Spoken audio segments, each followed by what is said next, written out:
नमस्कार दोस्तों, आज मैं आप सबके सामने एक हंसी मजाक वाला गीत लेके आई हूँ। तो चलिए दोस्तों सुनते हैं।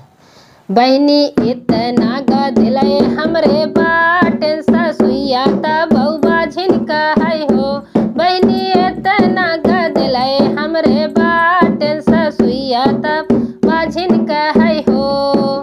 चाठी गुड़वरिया सोमय चाठी मुड़वरिया सोमय हड़िया ऐसे बड़रिया सोम झिनवा ऐसन कोनवा सोमय हो। बहनी इतना गधले हमरे बाटें ससुइया ता बउबा झिनका है हो।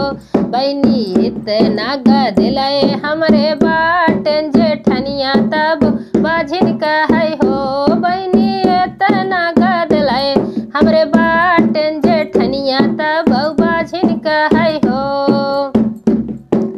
चाठी स्कूले गईले चाठी खरिहाने गईले चाठी